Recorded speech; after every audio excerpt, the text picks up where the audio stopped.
The Araxi drifted silently through the star-speckled dark, its hull glowing with the faint teal bioluminescence characteristic of all Zorati vessels.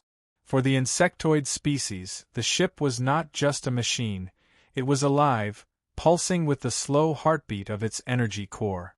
Normally, the crew hummed with efficiency and pride. But today, they gathered around something completely outside their understanding. A small human child bowing politely beneath a training hall's overhead lamp. Her name was Aiko Tanaka, 11 years old, barely 4.5 feet tall, wearing a neatly pressed dark blue school uniform and carrying a long, cloth-wrapped object across her back. She bowed to a room full of towering Zorati warriors, without a hint of fear. Captain Forlak's mandibles clicked in confusion. "Humans confuse me," he muttered, his emerald exoskeleton plates shifting with irritation. "Your ambassador said the child wished to give a demonstration." Aiko stood straight. "Yes, sir." "And what exactly," another Zorati asked, "is inside that cloth bundle?" "A toy." Aiko's eyes remained calm. "No. A sword." The room erupted in clicking laughter. "Sword? A metal stick? How primitive!" One warrior, a broad-shouldered giant with scarred mandibles, leaned close and sniffed. "Do humans truly fight with such outdated tools? I thought you were clever." Aiko allowed the laughter to settle. Then she unwrapped the bundle. The instant the cloth fell, the room went silent. A long, curved blade, steel polished so flawlessly that the harsh training lamps shimmered along its surface. The tsuka wrapped in black Edo. The tsuba shaped like twin cranes in flight. A katana. Captain Forlak tilted his head. "This relic? We scanned your databases. Humans had these before inventing electricity." Aiko nodded once. "And yet they still work," she said softly, placing the sheathed sword across her palms as if offering a sacred object. The Zorati laughed again. This time louder. And harsher. Aiko looked up at them, not angry, not insulted, simply composed. "Would you like to see what it does?" The mockery. The training hall was circular, metallic, and cold. Glowing glyphs traced along the walls. A holographic ring hovered over the floor, generating the non-lethal arena for combat practice. Forlak waved dismissively. "Very well. Show us what your metal stick can do. Strike a target." He tapped a control. A holographic training dummy, scaled to match a full-sized Zorati soldier, materialized. Aiko nodded, stepped forward, and drew a silent breath. Then, shing. The sword moved. A blur faster than thought. When the motion ended, Aiko stood perfectly still, blade lowered. The Zorati's compound eyes blinked in confusion. The dummy remained intact. For half a second, then its upper torso slid cleanly off its base. A perfect, quiet cut. No extra force. No wasted movement. Just flawless technique. The Zorati stared, jaws slack. One finally whispered, "But that weapon has no plasma. No energy core. No charge cell. How did?" Aiko sheathed the sword in a smooth, fluid motion. "You do not need energy," she said, "when you have precision." The captain tests her. Forlak approached, his heavy steps shaking the floor. "Again," he demanded. "I want to see the speed." Aiko shook her head gently. "Speed is not what matters." "Oh," Forlak rumbled. "Then what does?" Aiko lifted the sword's sheathed form horizontally. "Control," she answered. Forlak's mandibles twitched. "Control does not win battles. Strength does." Aiko blinked up at him. "Then try to touch me." The training hall fell silent. The warriors stared. The tiny human child had just challenged a fully grown Zorati captain. Aiko bowed. "I will not harm you. I promise. But you may attack me however you like." Forlak barked a laugh. "Very well, little human. Prepare to learn fear." He lunged. It was the fastest any Zorati could move, a sudden burst of muscle, carapace, and hardened claws sweeping down to seize the child. Aiko moved an inch. An inch was all she needed. Forlak's claws swiped through empty air. He stumbled forward. Aiko lightly tapped his elbow with the back of her sheathed sword. A harmless gesture. But every Zorati present understood its meaning. The elbow joint. An unarmored weak point. A killing strike, if she had chosen to make it so. Forlak turned, mandibles trembling in humiliation. Again. He charged. Aiko slid to the side, calm as drifting mist. Another tap. Shoulder. Neck. Hit. Each touch, a place he would have died. The Zorati gasped. They were witnessing not brute strength, but supreme discipline. Forlak roared and raged. Stand still. Aiko raised her blade. Why would I? She asked softly. You are too unbalanced. The final motion. The captain gathered every ounce of strength in his colossal body, claws raised overhead. He stomped forward. The deck dented beneath his weight. And Aiko murmured. Overextension. She stepped in. Too close for his wide strike. And before the Zorati captain could blink, the tip of her sheathed sword touched the hollow of his throat. Just a touch. Enough. Forlak froze, claws still raised. One wrong move and she could have pierced his windpipe. He swallowed, mandibles trembling. How did you? Aiko lowered the blade with a polite bow. My grandfather taught me that a warrior is not the strongest person in the room, she said, voice soft. A warrior is the calmest. The aftermath. The Zorati crew, warriors who had fought in asteroid sieges, nebula wars and corridor battles, stood there, silent. Speechless. They had mocked the sword. They had mocked the child. They had mocked the humans. And she, this 11-year-old human, had dismantled their assumptions as effortlessly as she had dismantled the training dummy. Forlak lowered himself to one knee, a gesture rarely given to anyone, especially not another species. We misjudged humans, he admitted. Gravely. Aiko smiled softly. Many do. For the first time in recorded Zorati logs, a warrior caste bowed to a child. And later, the footage spread across systems, whispered in starports, traded between fleets, replayed in military academies. An 11-year-old human girl had outdueled a warrior captain without ever drawing her blade. If children were capable of this, what would human soldiers be like? The galaxy didn't know. But it was beginning to wonder. The training hall of the Threxian Coalition Academy was designed to intimidate. A vast chamber of white alloy plating, banners of conquered species hanging like trophies, the air filled with the metallic hum of anti-grav stabilizers. Every cadet here was considered the future elite of the galaxy, tall, armored, bio-enhanced. And in the middle of that shimmering, polished room, stood an 11-year-old human girl holding a wooden practice sword. Not even a katana. Just a shurnai, a bamboo training blade. The Threxians had already begun to laugh. Their booming voices echoed across the hall, sounding like drums inside metal crates. Look at this tiny mammal, one sneered, his fanged jaw clicking in amusement. She brought a toy stick. She thinks she can swing that thing? She'll snap in half before the blade does. Mira didn't react. Her small hands adjusted the grip, feet sliding apart into a perfect stance. Left foot light, right foot stable, center of gravity compact. Her eyes were focused, calm, steady. Just like her father taught her back home on the orbital dojo. Breathe, anchor, observe, strike. Across the room, Commander Vesic watched from the upper balcony. His 6 golden eyes narrowed. This is foolish, he muttered to his adjutant. Humans send us children armed with splinters? The adjutant clicked his plated claws. Perhaps they misunderstood our invitation for a demonstration. Vesic's tone grew dry. Or they overestimate themselves again. Down below, a bell chimed, clear, soft, and deceptively gentle. The match began. A towering Threxian cadet, nearly 3 meters tall, stepped forward. His armor clattered with each movement, violet skin rippling over dense muscle.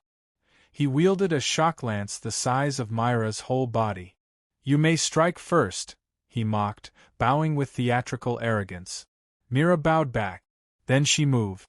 Not fast. Instant. A blur. The sound of her foot sliding across the floor was like a whisper before a storm. Her shernai tapped his lance shaft once, lightly, the way a teacher corrects a student's grip. The cadet froze. His shock lance fell apart in two neat pieces, cleanly severed. Silence. Then every alien in the hall erupted.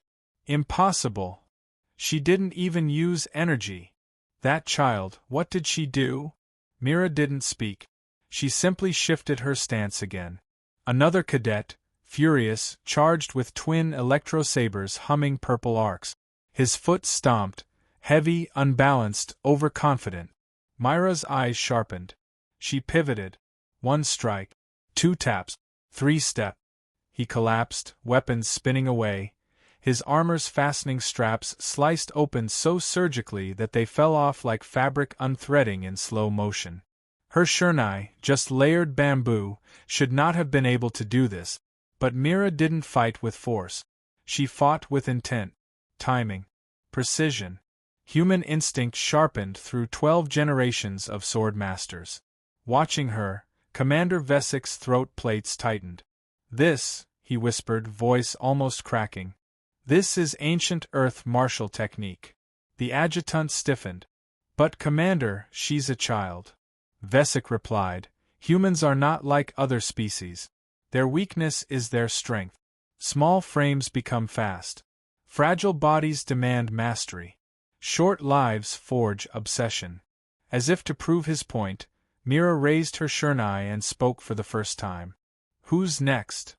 Her voice was not loud, but it cut through the chamber like a blade. 7 cadets rushed her at once. 7 armored, battle-born alien elites. The academy roared with anticipation, expecting her to panic. Instead, Mira smiled, a small, shy smile, not cocky but confident in the way a pianist knows the next note before they touch the keys. And she moved. She ducked under a plasma blade, rolled between stomping feet, struck pressure points in armor joints with pinpoint taps that sparked harmless bursts of disabled energy circuit. Every movement was deliberate, every strike a choice. Whap! A shernai tap to the wrist, weapon dropped. Whap! A tap behind the knee, cadet collapse. Whap! A tap to the chest plate seam, armor shut down. It wasn't a battle anymore. It was a rhythm, a dance written in centuries-old human tradition. One by one, every alien in the hall fell to a knee or hit the ground. The room was so silent afterward that the air systems became audible. Mira stood in the center, breathing lightly, barely sweating. The torn fragments of Threxian gear and disabled weapons lay scattered like petals from a mechanical flower. Commander Vesik descended from the balcony slowly. His footsteps echoed like ceremonial drums. He approached the girl, towering over her by nearly 3 meters. "Child," he said softly, "how did you do this?" Mira looked up, straightened her back, and answered with the simple clarity of someone who had nothing to prove. "My father always said, a sword isn't for hurting people. It's for teaching them where they went wrong." The word struck deeper than any blade. Vesik let out a long, slow exhale. He bowed. A commander of the Threxian elite bowed to an 11-year-old human girl. The cadets around them stared, stunned, speechless. "Human," Vesik said, "today you have taught us a lesson we will not forget." Mira bowed back, her expression soft but steady, the determination of her lineage burning bright behind her eyes. "I'm glad," she said. "I didn't come here to impress anyone. I came to show you that humans, we train with what matters." She tapped her wooden sword gently. "It's not the blade. It's the person holding it." For the first time in Threxian Academy history, not a single alien laughed. Not anymore. Word of the incident spread through the Academy faster than an airlock warning. An 11-year-old human girl had dismantled the top cadets using nothing but a wooden sword. By morning, entire hallways buzzed. She disabled 12 elites. With taps. She moved like a shadow, no, like gravity ignored her. Humans aren't supposed to be that fast at that age. Mira didn't pay attention to any of it. She woke before dawn, tied her hair with a cloth strip the way her father taught her, and began practicing in the courtyard, alone under the twin rising suns. She stepped through traditional kata. Flow, breathe, cut, return. The air shimmered in the morning heat, her silhouette moving like a delicate ink stroke across pale orange light. But she wasn't alone for long. A group of cadets gathered. Not mocking this time. Watching. Trying to understand. A Threxian cadet stepped closer. Taller than Mira by 2 meters. Muscular. Claws sharp. But his posture was respectful. "Human," he said, his voice deep but unsure. "May I observe your training?" Mira blinked, surprised. Sure." Within minutes, more arrived. Then more. By the time she finished a kata sequence, nearly half the morning class surrounded her. Someone cleared their throat loudly behind the group. The crowd parted as Instructor Thalvar, a massive Threxian with hammered steel skin plates and ceremonial battle scars, approached. He was a veteran warrior, known for humiliating cadets with a single gesture. And he was glaring directly at Mira. "You," he growled. "The small one." Mira looked up. "Hello." Thalvar snorted. "You are the reason my cadets spent the night questioning their own worth." She shrank a little at that. "Oh, sorry." The instructor's jaw twitched, just slightly. He wasn't used to being apologized to. "Do not apologize. They needed it." He circled her like a predator studying an oddly calm prey. A child defeating elite. Unacceptable. Mira bit her lip. "I didn't mean to. I said do not apologize." His voice boomed. Then softened, barely. "I wish to evaluate you myself." Myra's stomach fluttered. "Evaluate? A duel? You and me?" The courtyard went dead silent. Mira stared up at him. He was huge. His armor alone probably weighed more than she did. But she nodded. "Okay. But," Thalvar said, raising a clawed finger, "you will use this." He held out a real katana. Human-made, polished obsidian blade, alloy core, folded steel pattern dancing like ripples under sunlight. Mira hesitated. "A real sword? I'm not allowed." "You will," he insisted, "because I must know whether your power lies in the weapon or in you." She swallowed. Took a deep breath. Then she accepted the katana with both hands, bowing as her father taught. "Respect the blade. Respect your opponent. Respect the moment." Thalvar stepped back and took his stance, unarmed except for his natural armor and claws. The courtyard held its breath. Mira exhaled. The duel began.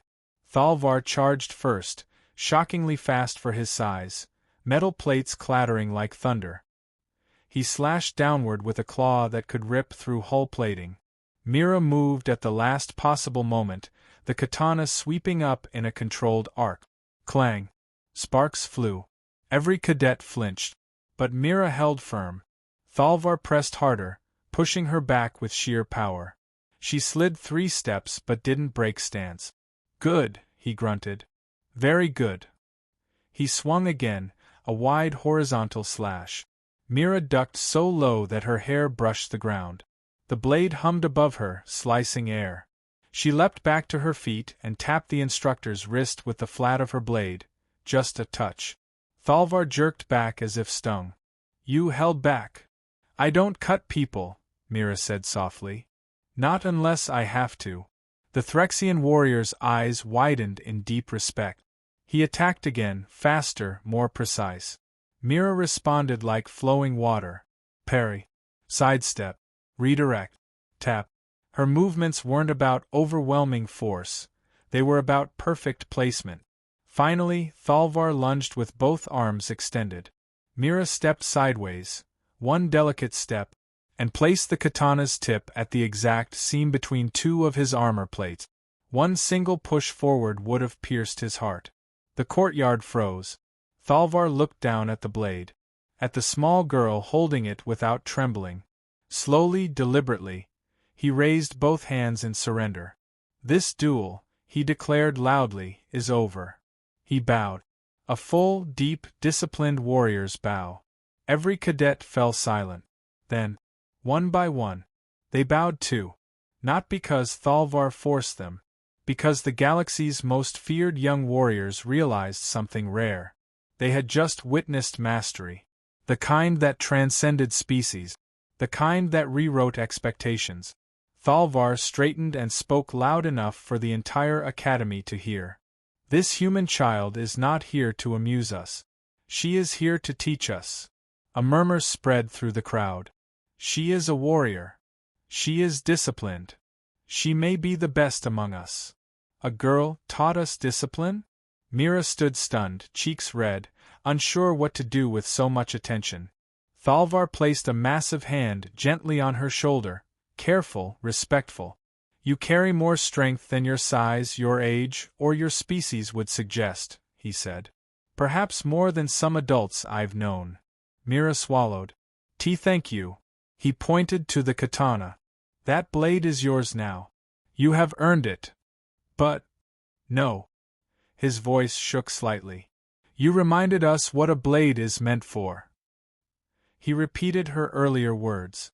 Not for hurting, but for teaching where we went wrong. The cadets murmured again, reverent. Mira hugged the katana to her chest, her eyes shining, not with pride but with gratitude. Because she knew this wasn't the end. This was the beginning. A lesson learned. And a lesson the galaxy had yet to face. For 3 days after the duel with Instructor Thalvar, the entire Threxian Academy changed without anyone officially admitting it. Training halls were quieter. Cadets bowed more often.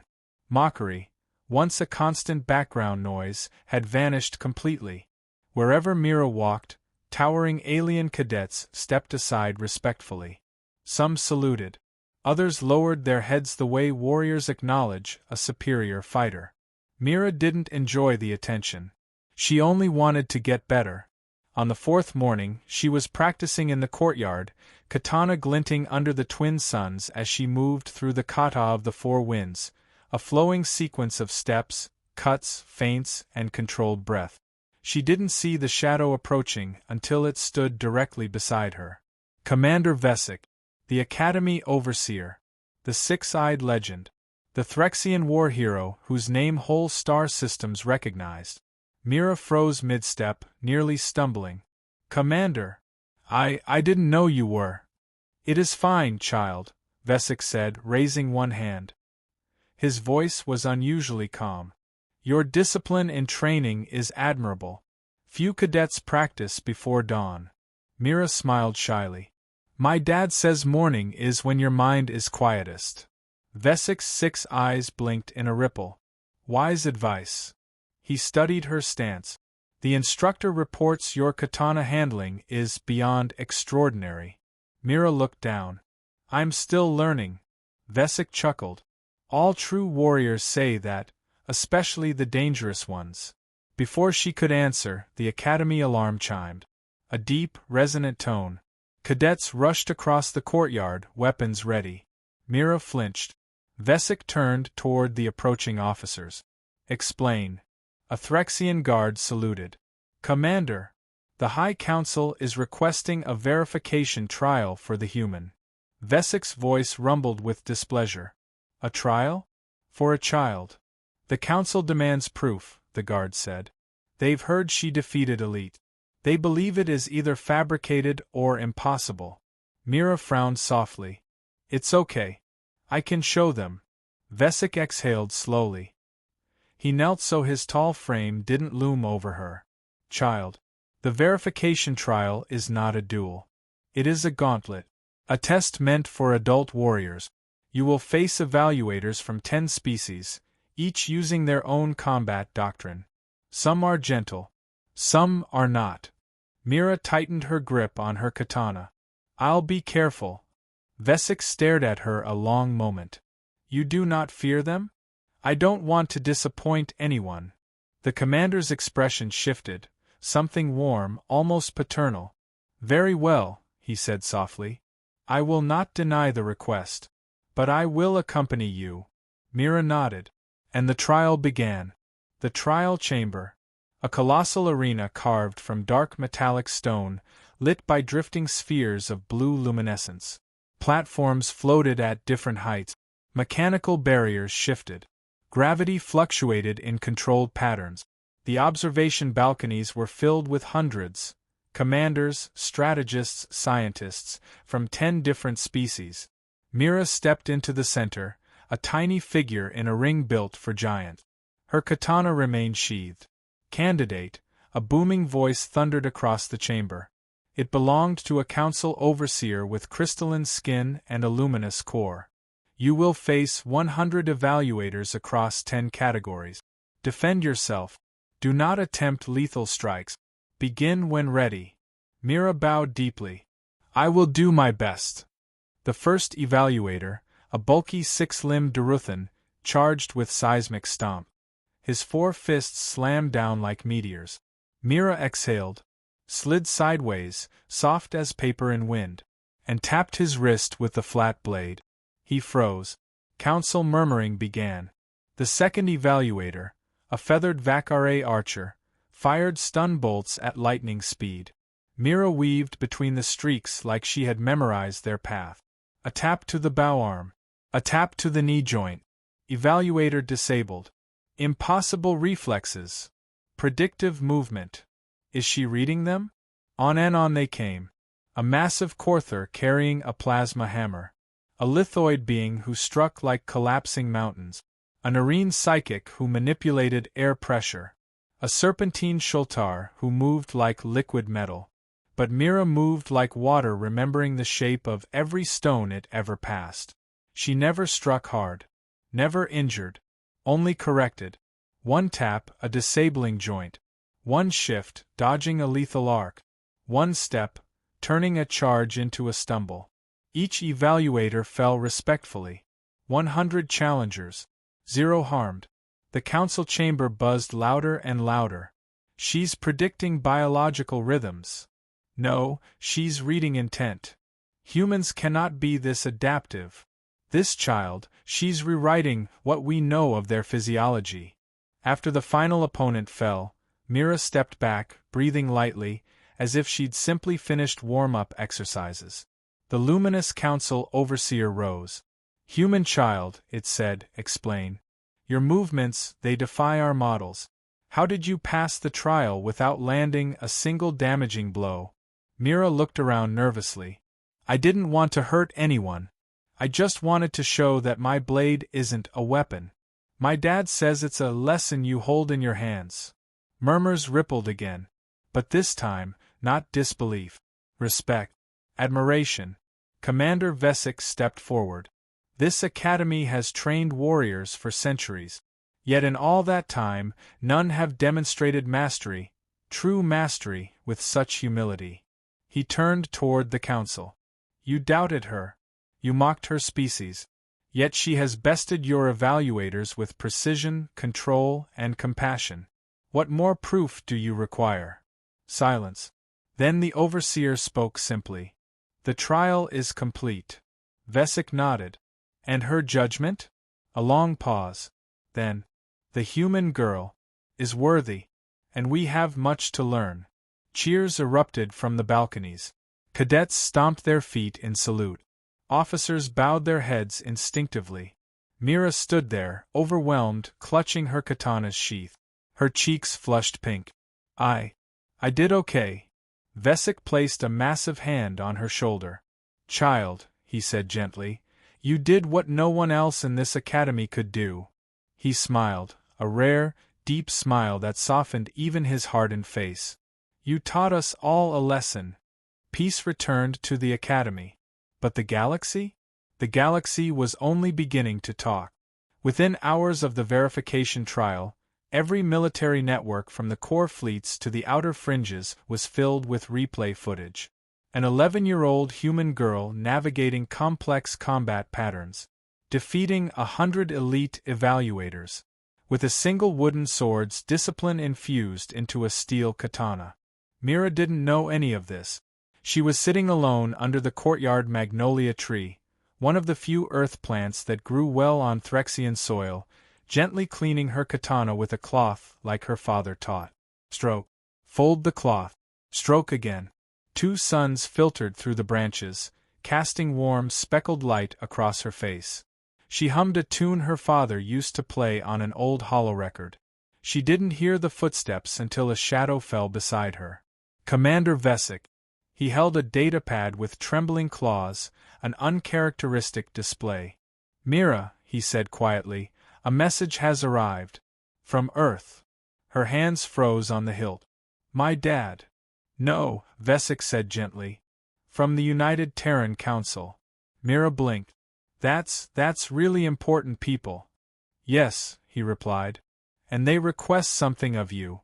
He handed her the datapad. Mira tapped it open, careful not to smudge the blade oil on her fingers. The message was short. We have seen your performance. You represent more than yourself now. We ask if you will demonstrate peaceful discipline to the Galactic Forum. Your decision is your own. She stared at the last line for a long time. Is this a test? She whispered. No, Vesic said, kneeling to her level. It is an invitation. To do what? To teach. Mira swallowed. Her heartbeat thrummed in her ears. I'm just a kid. Vesic's 6 golden eyes softened. Perhaps. But strength is not measured in years. He gestured to the academy around them. Look how many warriors twice, thrice your age stand taller because of you. You showed humility in the face of arrogance, precision in the face of brute force, and restraint in the face of violence. He pointed gently to her chest. You carry wisdom older than your bones. Mira looked down, her bangs falling forward as she stared at the katana resting on her lap. Dad always said teaching is harder than fighting. Vesic smiled. Then you are more than ready. The Galactic Forum, 1 week later. The Forum was not a single room, it was an entire orbital station. A cathedral of chrome and glass suspended above the nebula fields.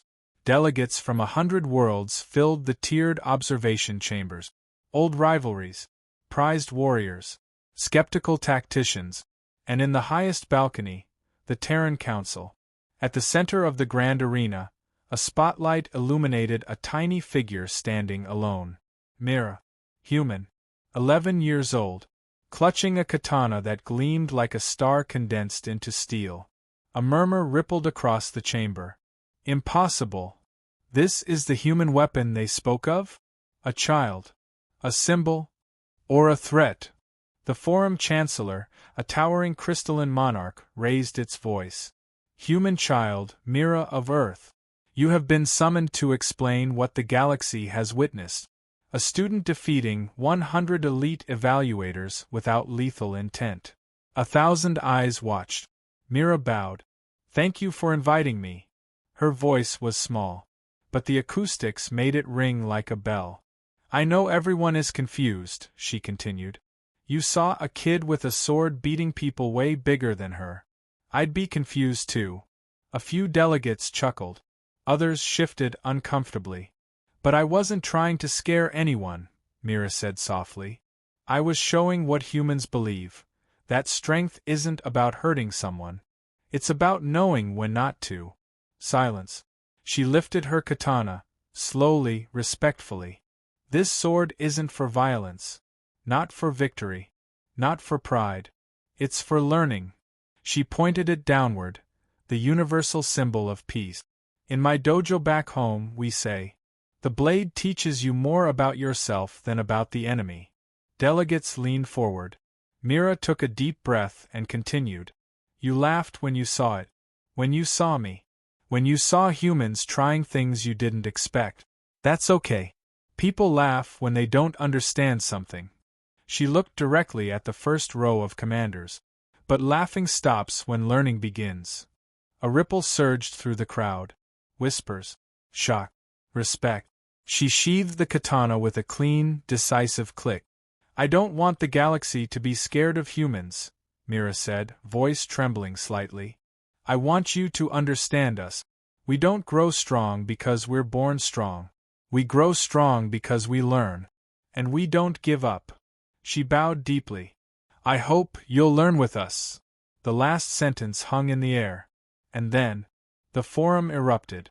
Not in boos, not in fear, but in applause. A sound like 100 species heartbeats echoing together. Threxians striking their armor plates in salute. Vacaray letting out melodic trills. Corther stomps shaking the balcony floors. Terrans rising to their feet. Even the crystalline chancellor bowed its shimmering head. Commander Vesic stood silently in the shadows of the ambassador tier, proud beyond words. Because an 11-year-old human girl had just done what no admiral or diplomat had managed in decades. She united a room full of powerful beings. Not with threats, not with war, but with a lesson delivered by a child and a sword she carried not to harm, but to show the galaxy where it had gone wrong, and where it could go next.